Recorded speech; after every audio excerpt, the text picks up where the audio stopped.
In a context where you have disruption as the norm, there is a need for brands to keep evolving. For a marketer, in order to drive growth with constant change, you just have to be on the front foot and comfortable to be working with ambiguity.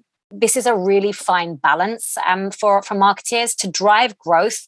You obviously need to be very clear on your core fundamentals, but you have to also be very clear on what's going to generate the value in the future, and that could change and that could shift.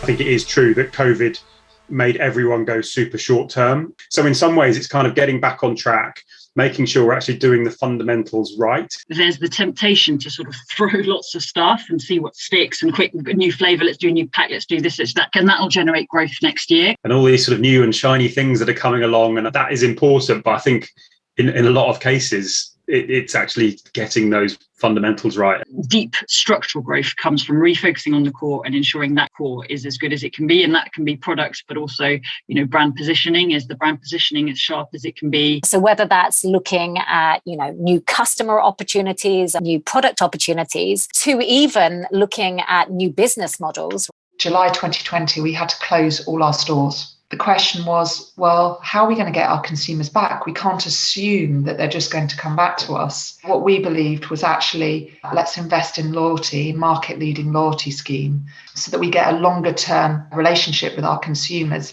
And that's been incredibly successful for us. Because we have such a strong, respected brand, we've been able to enter into new categories. We've been able to launch own labels with very minimal investment. Launching Mr. P, that's what we did a few years ago. That's now a top 5 brand. We are the most popular team in F1, 350 million fans. For us, it's about growing, knowing and monetizing the fan base as a whole, and hopefully meaning that we can create kind of meaningful relationships and step away from potentially demographic segmentation and actually doing it more around passion points, because actually that's where we know if we can segment by passions, we'll get a much better connection between our users and our fan base in general.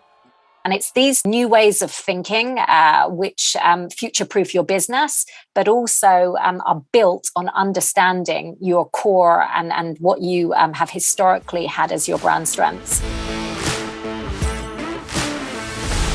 For most organisations, you are reviewed on a quarterly basis. Are you hitting your kind of numbers? We can show these metrics and show to the business how important marketing is. It really shifts from marketing being an investment to marketing as the engine, really on the front line. I think now is the time for marketers to step up, because we speak to the most departments internally. We're the ones connecting the outside to the inside. Measurement and evaluation, and making sure that your businesses really understand what each discipline of marketing does and how that's measured and what that means is also sort of very important to building that trust. Market is the best place right now, both strategically and tactically. And if they're not at the top table, they should be shouting and talking about why they should be and help the company navigate this, because I don't see how anybody is going to look at growth otherwise.